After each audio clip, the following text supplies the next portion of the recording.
like a Hellcat.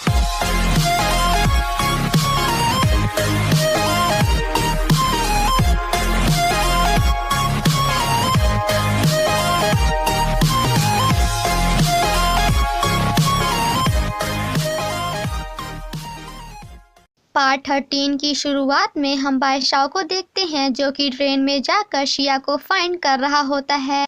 तभी एक छोटी सी बच्ची उसे देखकर कहती है कि मिस्टर, आप फिर से यहाँ आ गए। क्या अभी तक आपको वो लेडी नहीं मिली? मैंने आपको पहले ही बता दिया था कि आप जिस लेडी को फाइंड कर रहे हैं वो पहले वाले स्टेशन में उतर चुकी हैं। वहीं दूसरी तरफ दूसरा वाला बादशाह शिया से कहता है कि तुम मुझे फॉलो करो, जिसके बाद वो शिया को एक प्लेस पर लेकर आता है, जिसे देखकर शिया उससे कहती है कि आखिर तुम मुझे यहाँ पे क्यों लाए हो। तो जिस पर बादशाह शिया को सामने वाली घड़ी दिखाते हुए कहता है कि 11:55 पे, मतलब कि अभी से ठीक 5 मिनट बाद हम दोनों का 3 महीने वाला कॉन्ट्रैक्ट खत्म हो जाएगा। एंड देन कहता है कि तुम तो मुझसे दूर भाग रही थी ना, तो फिर तुम आधे रास्ते से वापस क्यों आ गई? इससे पहले कि शिया उससे कुछ बोलती, बादशाह उससे पूछता है कि क्या तुम्हारे मन में मेरे लिए कोई फीलिंग्स हैं? तो जिस पर हमारी शिया कहती है कि हाँ बिल्कुल। बादशाह शिया से कहता है कि क्या तुम्हें बिल्लियाँ पसंद हैं? एंड देन उससे काफ़ी बहकी बहकी बातें करता है। एंड देन शिया से कहता है कि क्या तुम्हें सच में लगता है कि मैं भी तुम्हें प्यार करूँगा? तो जिस पर शिया कहती है कि बिल्कुल नहीं, बट फिर भी मैं तुम्हें छोड़कर जाना नहीं चाहती हूँ। तो जिस पर बादशाह कहता है कि बट मैं तुम्हें छोड़ना चाहता हूँ, सो प्लीज़ मेरा टाइम वेस्ट करना बंद करो एंड मुझे मेरा मोती वापस करो। जिसे सुनकर शिया कहती है कि ठीक है, मैं तुम्हें तुम्हारी मोती वापस कर दूंगी, बट इसके बदले में तुम्हें भी मेरी ईयरिंग वापस करनी होगी। मैंने तुम्हें वो ईयरिंग इसलिए दी थी ताकि जब भी तुम उसे देखो तो तुम्हें हमेशा मेरी याद आए। जिसे सुनकर बादशाह कहता है कि मैंने उसे फेंक दिया। ये सब सुनकर शिया शॉक्ड होती है एंड उससे कहती है कि तुमने मुझसे प्रॉमिस किया था। तो जिस पर बादशाह कहता है कि ये सब मेरे लिए इम्पोर्टेंट नहीं है। एंड देन कहता है कि तुम्हारा टाइम ख़त्म हुआ, सो प्लीज़ मुझे मेरी मोती वापस करो। वहीं दूसरी तरफ बादशाह भी शिया को फाइंड कर रहा होता है एंड अपने हाथ में लिखता है कि अभी तुम आखिर हो कहाँ। जिसे देखकर शिया शॉक्ड हो जाती है एंड नकली बादशाह से कहती है कि आखिर तुम हो कौन, क्योंकि तुम मेरे बादशाह नहीं हो। जिसके बाद बादशाह, मतलब कि नकली बादशाह, शिया का गला पकड़ते हुए उससे कहता है कि आखिर तो तुम्हें पता चल ही गया, बट मुझे इससे कोई फर्क नहीं पड़ता बिकॉज बादशाह अभी यहाँ से काफ़ी दूर है। तभी शिया अपने हाथ में क्रॉस का साइन बना देती है। तभी वहाँ पे बादशाह आ जाता है एंड नकली बादशाह को ऐसा करने से मना करता है, बट तब तक वो शिया को नीचे फेंक देता है। जिसके बाद हमारा बादशाह बिल्कुल हमारे love is in the air वाले फंगमोई की तरह छलांग लगाता है एंड जाकर अपनी हीरोइन को यानी कि शिया को बचाता है। एंड फाइनली यहाँ पे ये दोनों एक दूसरे को देखकर काफ़ी हैप्पी होते हैं। जिसके बाद बादशाह शिया को बड़े प्यार से बचाकर उसे वापस लाता है एंड उस कैट डीमन यानी कि नकली बादशाह को देखते हुए कहता है कि 1000 साल हो गए हैं, बट इन 1000 सालों में आज तक मुझे किसी ने भी इतना ज़्यादा गुस्सा नहीं दिलाया। जिसके बाद फाइनली उन दोनों के बीच में महायुद्ध यानी कि फाइटिंग स्टार्ट होती है। बट अब हमारे बादशाह के सामने कैट डीमन की कहाँ चलने वाली है, तो एट लास्ट उसे अपना मुंह छिपाकर, मतलब कि छिपाकर नहीं बल्कि दिखाकर वहाँ से भागना ही पड़ता है। जिसके बाद हमें बादशाह एंड शिया के बीच थोड़े बहुत प्यारे प्यारे सीन्स दिखाए जाते हैं, जहां हमारे शिया को ठंडी लग रही होती है तो हर एक के drama, she drama, Indian drama and world के सभी ड्रामा की तरह हमारा मेल लीड हमारी फीमेल लीड को अपना जैकेट निकाल कर देता है। एंड गाइस, आई थिंक कि ये सीन तो दुनिया के हर एक ड्रामा का यूनिवर्सल सीन है। बादशाह शिया से कहता है कि तुम तो सच में काफ़ी ज़्यादा दूर जा रही थी, बट तुम आधे रास्ते से वापस क्यों आ गई? तो जिस पर शिया कहती है कि तुम्हें फाइंड करने के लिए, मतलब कि तुम्हें ढूंढने के लिए। जिसके बाद वो दोनों साथ में घर जाते हैं जहां शिया बादशाह का हाथ पकड़ लेती है, जिसे देखकर बादशाह उसे ऐसा करने से मना करता है बिकॉज कोई भी इंसान किसी भी डीमन को टच नहीं कर सकता है। बट हमारी शिया तो मानने वाली थी नहीं। तभी उसके नाक से ब्लड भी निकलने लगता है। ये सब देखकर बादशाह कहता है कि तुम पागल हो गई हो क्या?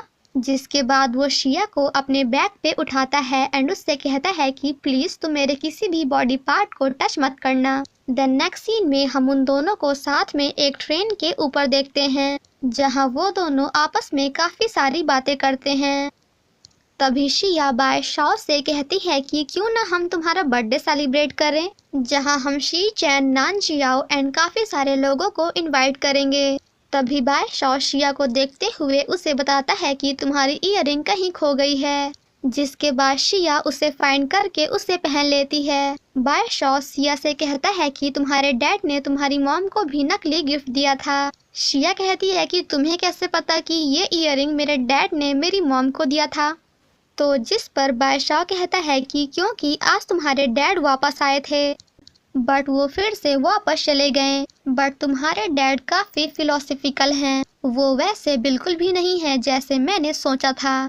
जिसे सुनकर शिया कहती है कि मेरे डैड ने पक्का तुमसे कहा होगा कि पहले मेरे डैड एक कॉलेज टीचर थे, बट ऐसा बिल्कुल भी नहीं है। इसे सुनकर बाय शाओ कहता है कि बट तुम्हारे डैड तो इंग्लिश काफी ज्यादा अच्छी बोलते हैं। शिया कहती है कि मेरे डैड ने कहा होगा the movement seize us and the time waits for no one, एंड ये बात तो मेरे डैड सभी से बोलते रहते हैं बिकॉज उन्हें इंग्लिश में सिर्फ इतना ही आता है। एंड देन कहती है कि क्या मेरे डैड फिर से मेरे घर का सामान चुराने आए थे। तो जिस पर बाय शाओ कहता है कि जब तुम्हारे डैड वापस गए थे ना तब उनका बैग काफी बड़ा लग रहा था। ये सब सुनकर शिया अपने डैड पे काफी ज्यादा गुस्सा करती है। बाय शाओ कहता है कि इंसानों के लिए टाइम काफी ज्यादा इम्पोर्टेंट है एंड वो सभी मरने के लिए पैदा हुए हैं, बट हम डीमंस के लिए टाइम का कोई भी मतलब नहीं है। लेकिन सिर्फ और सिर्फ शिया की वजह से अब मेरे लिए भी टाइम काफी ज्यादा इम्पोर्टेंट है। बाय शाओ ये सब सोच ही रहा होता है कि तभी उसे आसमान में ब्लू बर्ड यानी कि क्यू शेंग दिखती है। द नेक्स्ट मॉर्निंग शिया ये सभी बातें अपने फ्रेंड को बताती है, जिसे सुनकर उसकी फ्रेंड कहती है कि क्या बाय शाओ भी तुमसे प्यार करता है। वहीं दूसरी तरफ बाय शाओ अपने मन में कह रहा होता है कि क्या सच में क्यू शेंग आकर इस मोती को अपने साथ ले जाएगी। जिसके बाद हमें यहाँ पे एक छोटा सा फ्लैशबैक दिखाया जाता है जहाँ क्यू शेंग बाय शाओ से कहती है कि तुम एंड बैफंग एक दूसरे से 100 सालों से फाइट कर रहे हो, बट तुम दोनों में से कोई भी अभी तक जीत नहीं पाया है। इसलिए मैं तुमसे पूछना चाहती हूँ कि आखिर तुम डीमन किंग क्यों बनना चाहते हो। तो जिस पर बाय शाओ कहता है कि क्योंकि इमोर्टल बनने का सिर्फ और सिर्फ यही तरीका है एंड इमोर्टल बनने के बाद ही मैं तुम्हारे साथ हमेशा हमेशा के लिए रह सकता हूँ। जिसके बाद क्यू शेंग बाय शाओ को वो मोती देते हुए इमोर्टल बनने का तरीका बताती है।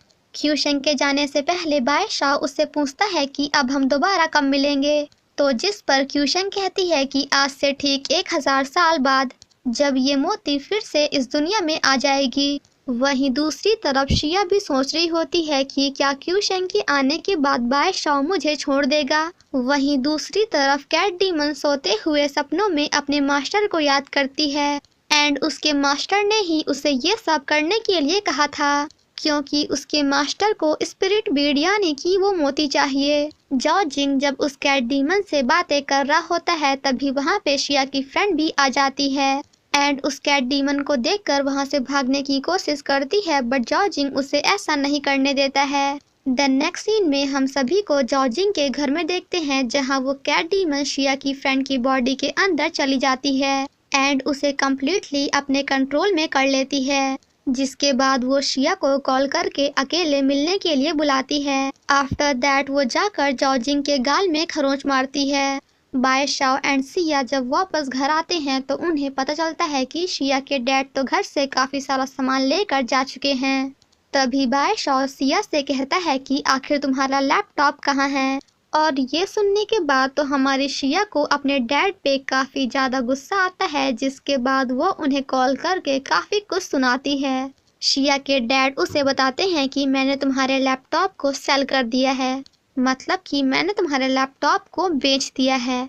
जिसे सुनकर शिया अपने डैड पे काफी गुस्सा करती है एंड उनसे कहती है कि आखिर आप ऐसा मेरे साथ कैसे कर सकते हैं, बिकॉज मेरे लैपटॉप में मेरी काफी सारी फाइल्स हैं। जिसे सुनकर उसके डैड कहते हैं कि तुम मुझ पे गुस्सा कर रही हो, बल्कि गुस्सा तो मुझे तुम पे करना चाहिए बिकॉज तुम घर में किसी लड़के के साथ रह रही हो जो कि तुम्हारा बॉयफ्रेंड है। और तुमने मुझे बताया नहीं कि तुम्हारा बॉयफ्रेंड भी है। जिसे सुनकर शिया बादशाह को देखते हुए कहती है कि वो मेरा बॉयफ्रेंड नहीं है। वहीं हमारा बादशाह तो आराम से खाने पीने में बिजी था। एंड देन वो अपने डैड से कहती है कि प्लीज आप क्वेश्चन करना बंद करिए एंड उन पे काफी ज्यादा गुस्सा करती है। ये सब देखकर बादशाह शिया को चिप्स देते हुए कहता है कि तू चिप्स खा, गुस्सा मत कर। देन नेक्स्ट सीन में हम शिया एंड बादशाह को साथ में दुकान में देखते हैं, जहां शिया अपना लैपटॉप वापस लेने गई हुई थी। लैपटॉप लेने के बाद शिया अपनी सभी फोल्डर्स को चेक करती है एंड यहाँ पे वो दोनों साथ में थोड़ी बहुत मस्ती करते हैं। जिसके बाद शिया दुकान के ओनर से कहती है कि मेरे एक फोल्डर की फोटोज मिसिंग है। तभी बादशाह को याद आता है कि जाओ जिंग शिया के लैपटॉप को टच कर रहा था। जिसके बाद वो दुकानदार से कहता है कि क्या आप डिलीट की हुई फोटोज को फिर से रिकवर कर सकते हैं। शिया ये सब करने से मना करती है एंड वहाँ से जाने लगती है, बट बादशाह उसे ऐसा करने नहीं देता है। वो दुकानदार शिया से कहता है कि आपका बॉयफ्रेंड तो काफ़ी अच्छा है एंड वो ऐसा इसलिए कह रहा होता है बिकॉज हमारे बादशाह ने उसे शिया की तरफ से पैसे दिए थे, जो कि 4 घंटे बाद ऑलरेडी गायब हो जाते हैं बिकॉज इट्स मैजिक। जब वो दोनों वापस जा रहे होते हैं तो बादशाह शिया से कहता है कि तुम्हारी लैपटॉप की फोटोज को किसी और ने नहीं बल्कि जॉर्जिंग ने डिलीट किया है और उसी ने मेरे गले में रेड कलर का पेपर भी लगाया था। जिसे सुनकर शिया कहती है कि आखिर सीनियर ऐसा क्यों करेंगे। तो जिस पर बादशाह कहता है कि क्या तुम अपने एक्स बॉयफ्रेंड को इतना भी नहीं जानती। जिसके बाद वो दोनों इसी बात को लेकर थोड़ी बहुत मस्ती वाली फाइट करते हैं। बादशाह शिया से कहता है कि उस दिन उस कैट डीमन ने मेरा रूप इसलिए ले लिया था बिकॉज उसका रेड पेपर मेरे गले में लगा हुआ था। देन नेक्स्ट सीन में हम ट्री डीमन को देखते हैं, जो कि ड्रीम ईटर के पास जाकर उसे अपने साथ चलने के लिए कहता है। तभी हमें उसके गले में एक निशान दिखाया जाता है। इसका मतलब कि उसे भी कैट डीमन ने पॉसेस कर लिया है। तभी उसके बगल से एक कार निकलती है जिसमें पेंटिंग डीमन बैठी होती है। देन नेक्स्ट सीन में हम शी चैन को शिया के घर में देखते हैं, जहां वो बादशाह को हाय बोलता है, बट बादशाह उसे बिल्कुल भी भाव नहीं देता है। शी चैन उन दोनों से कहता है कि तुम दोनों को एक दूसरे को छोड़कर कहीं और जाने की जरूरत नहीं है। एंड देन बादशाह से कहता है कि वैसे बादशाह तुम्हारा फ्रेंड कैसा है। जिसे सुनकर हमारी शिया वॉज लाइक फ्रेंड, कौन सा फ्रेंड। शी चैन बादशाह से कहता है कि प्लीज अब तुम घर से बाहर मत निकलना बिकॉज कल मेरे मास्टर यहाँ आने वाले हैं और वो काफी ज्यादा पावरफुल हैं। शिया कहती है कि क्या तुम्हारे टीचर तुम्हें लेने आने वाले हैं। तो जिस पर शी चैन कहता है कि एक्चुअली आजकल काफी सारे डीमंस गायब हो रहे हैं, इसलिए मेरे मास्टर इस बात को इन्वेस्टिगेट करने यानी कि इसका पता लगाने यहाँ आ रहे हैं, क्योंकि अभी तक जितने भी डीमंस गायब हुए हैं उनमें से किसी को भी डीमन कैचर ने नहीं पकड़ा है। ये सब सुनकर बादशाह कहता है कि ये काम किसी और का नहीं बल्कि मेरे बड़े भाई बैफंग का है। ये सब सुनने के बाद शी चैन बादशाह से कहता है कि बैफंग तो 500 साल पहले ही मर चुका है, क्योंकि उसने पैराडाइज वर्ल्ड के रूल को तोड़ा था। बादशाह कहता है कि हो सकता है कि बैफंग ना मरा हो एंड वो उस कैट डीमन का एंड शिया की मोती का यूज करके फिर से जिंदा होना चाहता हो, मतलब कि फिर से इस दुनिया में वापस आना चाहता हो और वो मोती को पाने के लिए हमारी शिया को भी मार सकता है। इसका मतलब कि अब शिया खतरे में है। तभी थोड़ी देर बाद उन सभी को पता चलता है कि चाइना के सभी डीमंस एक एक करके गायब हो रहे हैं। वहीं दूसरी तरफ हम नानजियाओ को देखते हैं, जो कि ये शहर छोड़कर कहीं और जाने वाली होती है। तभी वहाँ पे ड्रीम ईटर आकर उसके गेट को नॉक करता है। एंड इसी के साथ हमारा पार्ट 13 यहीं पे खत्म हो जाता है। Thank you so much guys for watching my explanation. Stay safe and healthy, bye bye.